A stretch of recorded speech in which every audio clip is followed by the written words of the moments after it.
organizándonos para triunfar con la palabra de Dios, leída de la Santa Biblia, Nueva Versión Internacional, en el Antiguo Testamento del libro Segunda de Samuel. Vamos a continuar estudiando desde el capítulo 11 en adelante. David y Betsabé. Así dice la palabra del Señor. En la primavera, que era la época en que los reyes salían de campaña, David mandó a Joab con la guardia real y todo el ejército de Israel para que aniquilara a los amonistas y sitiara la ciudad de Rabat, pero David se quedó en Jerusalén. Una tarde, al levantarse David de la cama, comenzó a pasearse por la azotea del palacio y desde allí vio a una mujer que se estaba bañando. La mujer era sumamente hermosa, por lo que David mandó que averiguaran quién era y le informaron.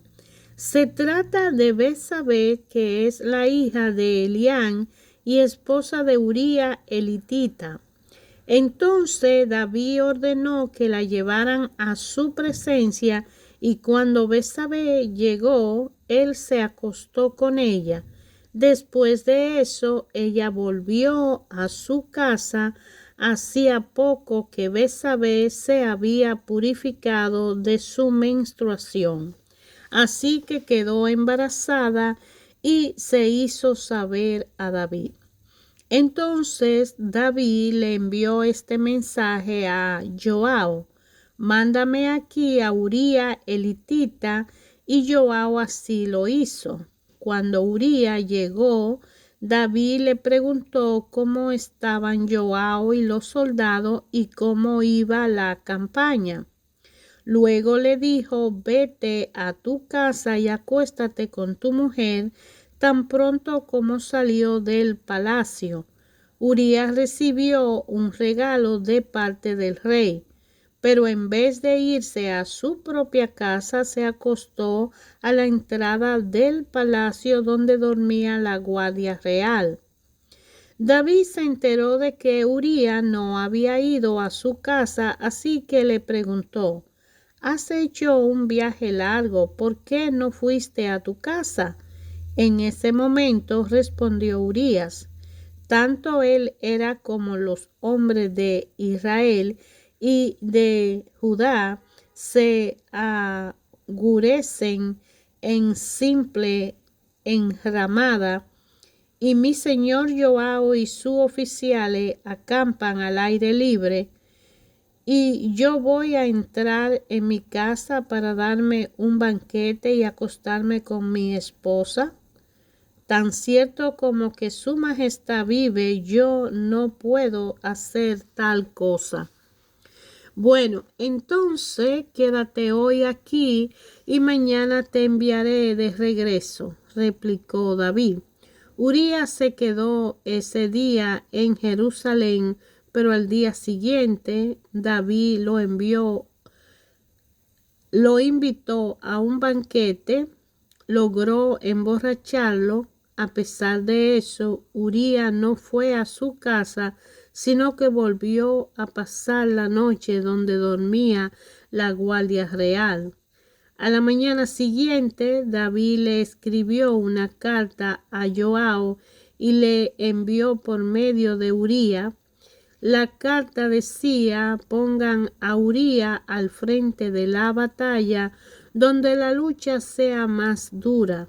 Luego déjenlo solo para que lo hieran y lo maten. Por tanto, cuando Joab ya había sitiado la ciudad, puso a Urías donde sabía que estaban los defensores más aguerridos. Los de la ciudad salieron para enfrentarse a Joab, y entre los oficiales de David que cayeron en batalla también perdió la vida Uría el hitita. Entonces Joab envió a David un informe con todos los detalles del combate y le dijo esta orden al mensajero: cuando haya terminado de contarle al rey todos los pormenores del combate, tal vez se enoje y te pregunte por qué se acercaron tanto a la ciudad para atacarla. ¿Acaso no sabían que le dispararían desde la muralla? ¿Quién mató a Abimelech, hijo de Jerubeset? ¿No fue acaso una mujer la que le arrojó una piedra de molino desde la muralla de Tebes y lo mató? ¿Por qué se acercaron tanto a la muralla? Pues si te hace esta pregunta, respóndele: también ha muerto Uría elitita, siervo de su majestad. El mensajero partió y al llegar le contó a David todo lo que Joab le había mandado decir. Los soldados enemigos no estaban venciendo, dijo el mensajero, pero cuando nos atacaron a campo abierto pudimos rechazarlo hasta la entrada de la ciudad. Entonces los arqueros dispararon desde la muralla a los soldados de su majestad, de modo que murieron varios de los nuestros. También ha muerto Uría elitita, siervo de su majestad. Entonces David le dijo al mensajero: dile a Joab de mi parte que no se aflija tanto por lo que ha pasado, pues la espada devoran sin discriminar. Dile también que reanude el ataque contra la ciudad hasta destruirla. Cuando Betsabé se enteró de que Uría, su esposo, había muerto, hizo duelo por él. Después del luto, David mandó que se la llevaran al palacio y la tomó por esposa. Con el tiempo, ella le dio un hijo. Sin embargo, lo que David había hecho le desagradó al Señor. El Señor envió a Natán para que hablara con David. Cuando este profeta se presentó ante David, le dijo: dos hombres vivían en un pueblo. El uno era rico y el otro pobre. El rico tenía muchísimas ovejas y vacas. En cambio, el pobre no tenía más que una sola ovejita que él mismo había comprado y criado. La ovejita creció con él y con sus hijos, comían de su plato, bebían de su vaso y dormían en su regazo. Era para ese hombre como su propia hija.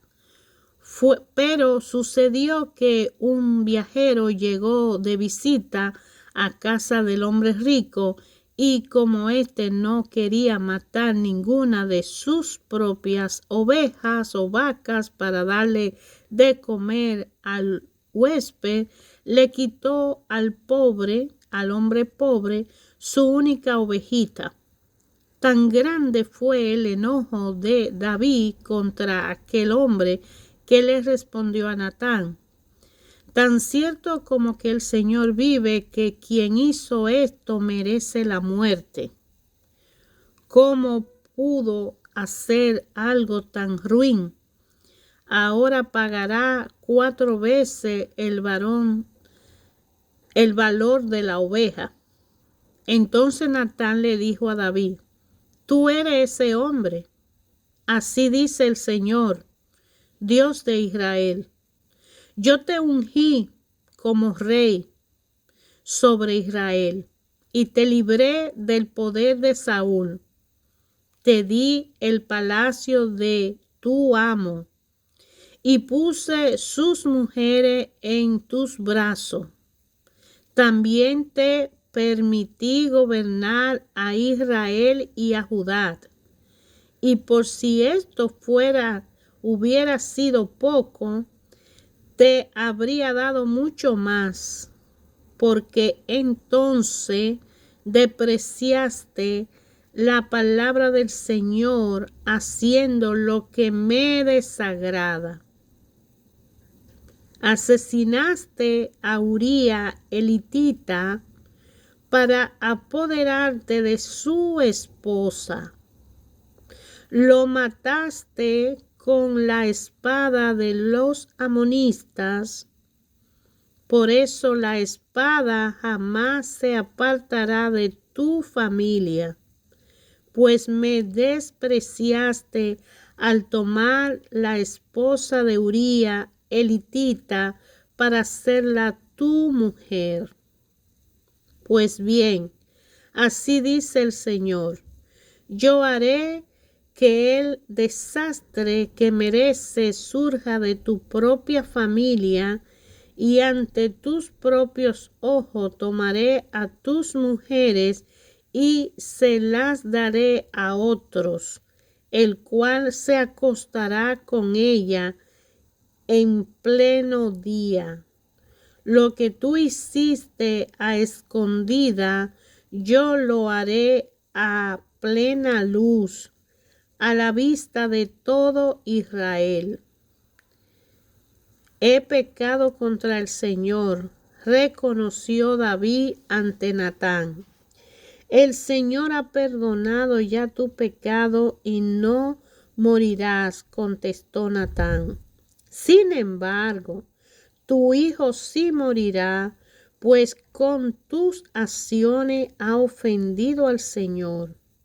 Dicho esto, Natán volvió a su casa y el Señor hirió al hijo que la esposa de Uría le había dado a David, de modo que el niño cayó gravemente enfermo. David se puso a rogar a Dios por él, ayunaba y pasaba la noche tirado en el suelo.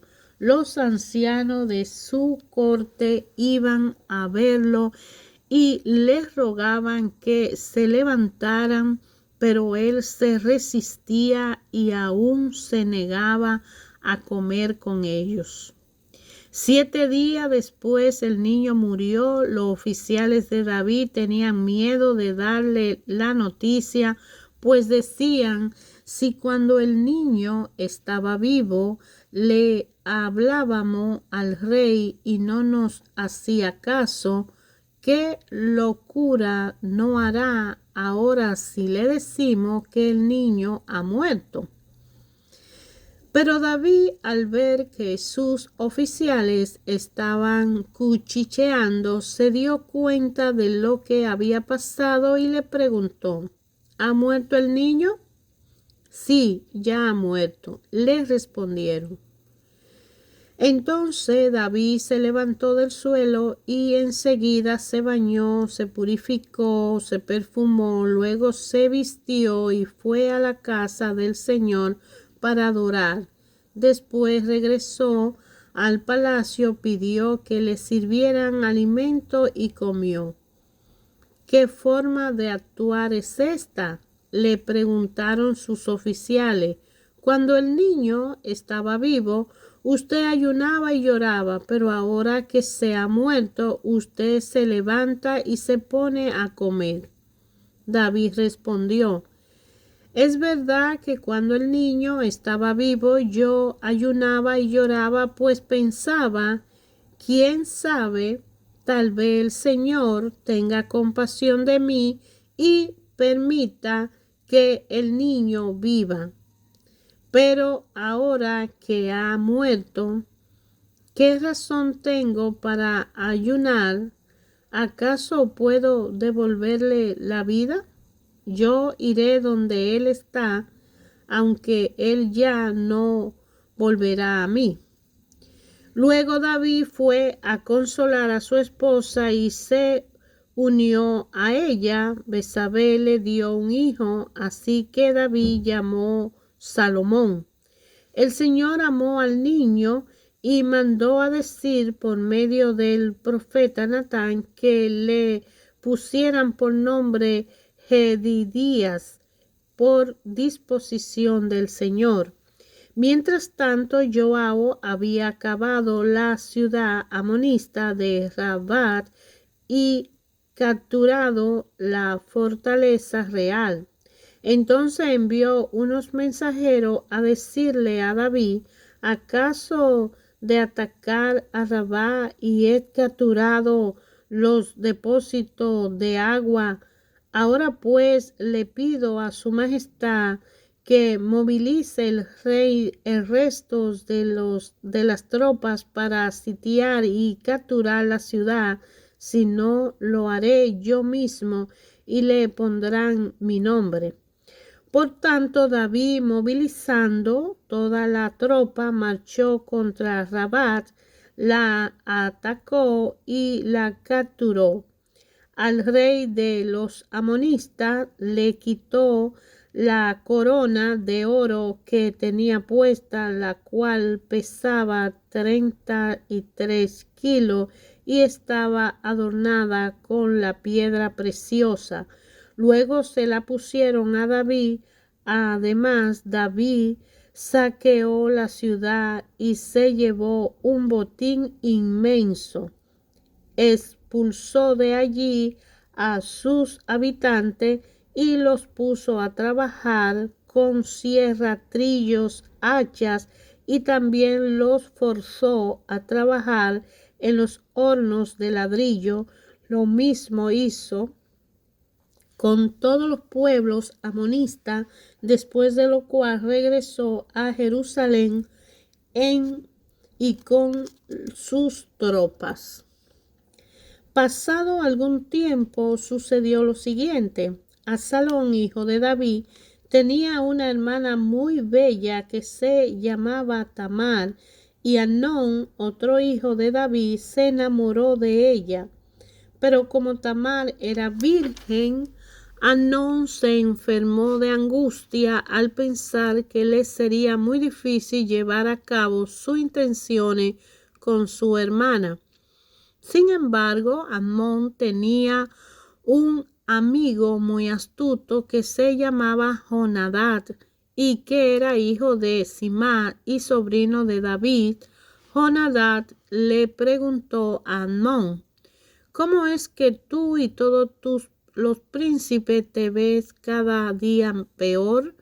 ¿Por qué no me cuentas lo que te pasa? Es que estoy muy enamorado de mi hermana Tamar, respondió Amnón. Jonadab le sugirió: acuéstate y finge que está enfermo. Cuando tu padre vaya a verte, dile por favor que venga mi hermana Tamar a darme de comer.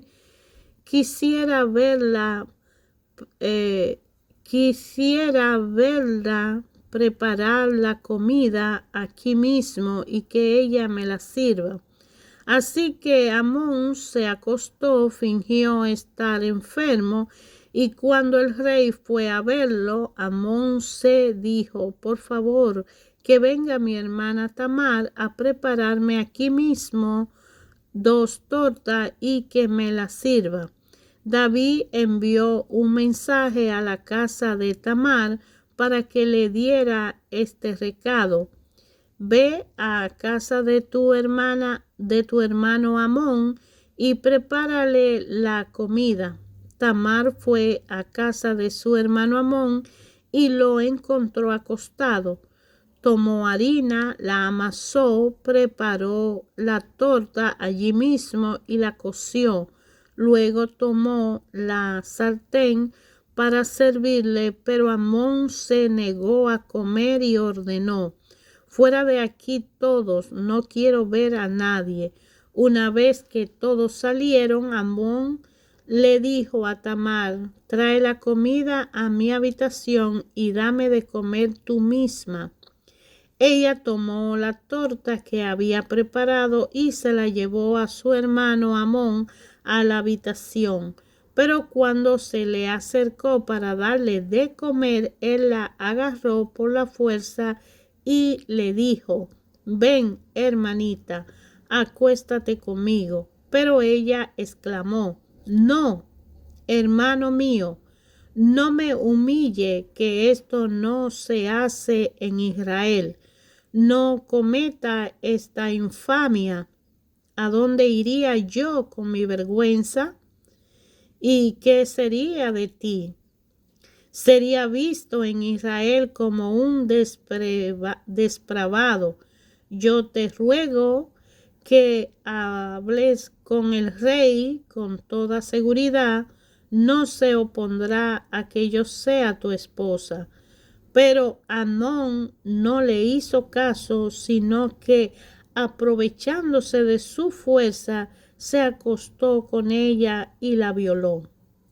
Pero el odio que sintió por ella después de violarla fue mayor que el amor que antes le había tenido. Así que le dijo: levántate y vete. No me eche de aquí, replicó ella. Después de lo que ha hecho conmigo, echarme de aquí será una maldad aún más terrible. Pero él no le hizo caso, sino que llamó a su criado y le ordenó: echa de aquí a esta mujer, y luego que la haya echado, cierra bien la puerta. Así que el criado la echó de la casa y luego cerró bien la puerta. Tamar llevaba puesta una túnica especial de manga larga, pues así se vestían las princesas solteras. Al salir se echó ceniza en la cabeza, se rasgó la túnica y, llevándose las manos a la cabeza, se fue por el camino llorando a gritos. Entonces su hermano Absalón le dijo: así que tu hermano Amnón ha estado contigo. Pues bien, hermana mía, cálmate y no diga nada. A fin de cuentas es tu hermano. Desolada, Tamar se quedó a vivir en casa de su hermano Absalón. El rey David, al enterarse de todo lo que había pasado, se enfureció. Absalón, por su parte, no le dirigía la palabra a Amnón, pues lo odiaba por haber violado a su hermana Tamar. Pasado 2 años, Absalón convidó a todos los hijos del rey a un banquete en Baal Hazor, cerca de la frontera de Efraín, donde sus hombres estaban esquilando ovejas. Además, se presentó ante el rey y le dijo: Su Majestad, este siervo suyo tiene esquiladores trabajando. Le ruego venir con su corte. No, hijo mío, le respondió el rey, no debemos ir todos, pues te seríamos una carga. Absalón insistió, pero el rey no quiso ir. Sin embargo, le dio su bendición. Entonces Absalón le dijo: ya que su majestad no viene, ¿por qué no permite que nos acompañe mi hermano Amnón? ¿Y para qué va a ir contigo?, le preguntó el rey. Pero también insistió Absalón que el rey dejó que Amnón y su otro hijo fueran con Absalón. Este, por su parte, le había dado instrucciones a sus criados: no pierdan de vista a Amnón, y cuando se le haya subido el vino, yo les daré la señal de ataque y ustedes lo matarán. No tengan miedo, que soy yo quien le da la orden. Ánimo, sean valientes. Los criados hicieron con Amnón tal como Absalón le había ordenado. Entonces los otros hijos del rey se levantaron y montando cada uno su mula salieron huyendo. Todavía estaba en camino cuando llegó ese rumor a oído de David: Absalón ha matado a todos los hijos del rey, ninguno de ellos ha quedado con vida. El rey se levantó y rasgándose su vestido en señal de duelo, se arrojó al suelo. También todos los oficiales que estaban con él se rasgaron su vestidura. Pero Jonadab, el hijo de Simá y sobrino de David, intervino. No piense su majestad que todos sus príncipes han sido asesinados, sino solo Amnón. Absalón ya lo tenía decidido desde el día en que Amnón violó a su hermana Tamar. Su majestad no debe dejarse llevar por el rumor de que han muerto todos sus hijos, pues el único que ha muerto es Amnón. El centinela de la ciudad alzó la vista y vio que del oeste, por la ladera del monte, venía bajando una gran multitud. Entonces fue a decirle al rey: veo venir gente por el camino de Joronayim, por la ladera del monte. Mientras tanto, Absalón había huido. Jonadab le comentó al rey: ya ve, su majestad, aquí llegan sus hijos tal como yo se lo había dicho. Apenas había terminado de hablar cuando entraron los hijos del rey, todos ellos llorando a la voz en cuello, y también el rey y sus oficiales se pusieron a llorar desconsoladamente. Absalón en su huida fue a refugiarse con Talmai, hijo de Amiud, rey de Gesur, y allí se quedó 3 años. David, por su parte, lloraba todos los días por su hijo Amnón, y cuando se consoló por su muerte, comenzó a sentir grande deseo de ver a Absalón. Joab, hijo de Sarvia, se dio cuenta de que el rey extrañaba mucho a Absalón, por eso mandó traer a una mujer muy astuta, la cual vivía en Tecoa, y le dijo: quiero que te vista de luto y no te eche perfume, sino que finja estar de duelo, como si llevara mucho tiempo llorando la muerte de alguien. Luego Joab le ordenó presentarse ante el rey, explicándole ante lo que tenía que decirle. Cuando aquella mujer de Tecoa se presentó ante el rey, le hizo una referencia y postró rostro en tierra. Ayúdame, su majestad, exclamó. ¿Qué te pasa?, le preguntó el rey.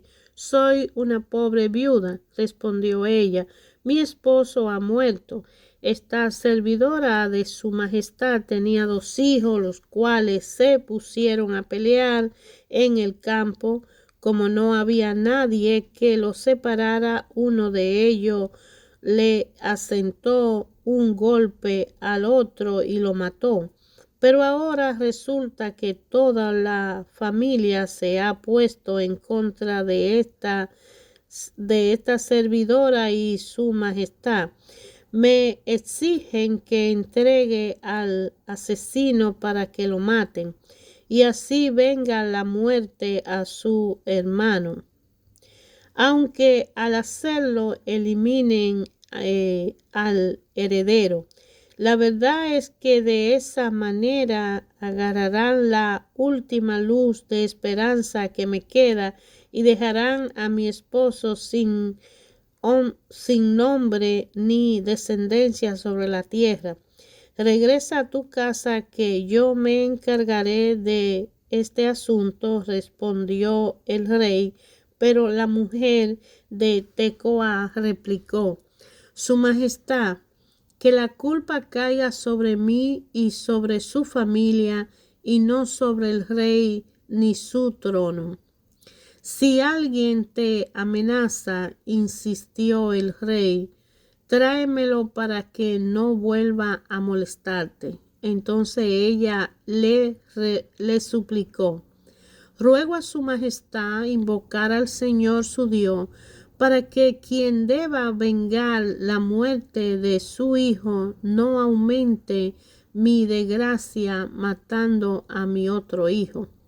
Tan cierto como que el Señor vive, respondió el rey, juro que tu hijo no perderá ni un solo cabello. Pero la mujer siguió diciendo, permita su majestad a esta servidora suya decir algo más. Habla. ¿Cómo es que su majestad intenta hacer lo mismo contra el pueblo de Dios? Al prometerme usted esta cosa, se declara culpable, pues no deja regresar a su hijo desterrado. Así como el agua que se derrama en tierra no se puede recoger, así también todos tenemos que morir. Pero Dios no nos arrebata la vida, sino que provee los medios para que el desterrado no siga separado de él para siempre. Yo he venido a hablar con su majestad porque hay gente que me ha infundido temor. He pensado, voy a hablarle al rey, tal vez me conceda lo que le pida, librándonos a mí y a mi hijo de quienes quieren eliminarlo para quedarse con la herencia que Dios nos ha dado. Pensé además que su palabra me traerían alivio, pero su majestad es como un ángel de Dios que sabe distinguir entre lo bueno y lo malo. Que el Señor su Dios lo bendiga. Al llegar a este punto, el rey le dijo a la mujer, voy a hacerte una pregunta y te pido que no me oculte nada. Dígame usted, ¿acaso no está Joao detrás de todo esto? La mujer respondió, juro por la vida de su majestad que su pregunta ha dado en el blanco. En efecto, fue su siervo Joao quien me instruyó y puso en mi labio todo lo que he dicho. Lo hizo para disminuir el asunto, pero su majestad tiene la sabiduría de un ángel de Dios y sabe todo lo que sucede en el país. Entonces el rey llamó a Joao y le dijo, estoy de acuerdo, anda, haz que regrese el joven a Salón. Postrándose rostro en tierra, Joao le hizo una reverencia al rey y le dio las gracias añadiendo, hoy sé que cuento con el favor de mi señor y rey, pues usted ha accedido a mi petición. Dicho esto, Joao emprendió la marcha a Gesur y regresó a Jerusalén con Absalón, pero el rey dio esta orden, que se retire a su casa y que nunca me visite. Por tanto, Absalón tuvo que irse a su casa sin presentarse ante el rey. En todo Israel no había ningún hombre tan admirado como Absalón por su hermosura. Era perfecto de pies a cabeza. Tenía una cabellera tan pesada que una vez al año tenía que cortársela y según la medida oficial el pelo pesaba 2 kilos. Además tuvo 3 hijos y una hija. Su hija, que se llamaba Tamar, llegó a ser una mujer muy hermosa. Absalón vivió en Jerusalén durante 2 años sin presentarse ante el rey. Un día le pidió a Joao que fuera a ver al rey, pero Joao no quiso ir. Se lo volvió a pedir, pero Joao se negó a hacerlo. Así que Absalón dio esta orden a su criado: miren, Joao ha sembrado cebada en el campo que tiene junto al mío, vayan y préndanle fuego.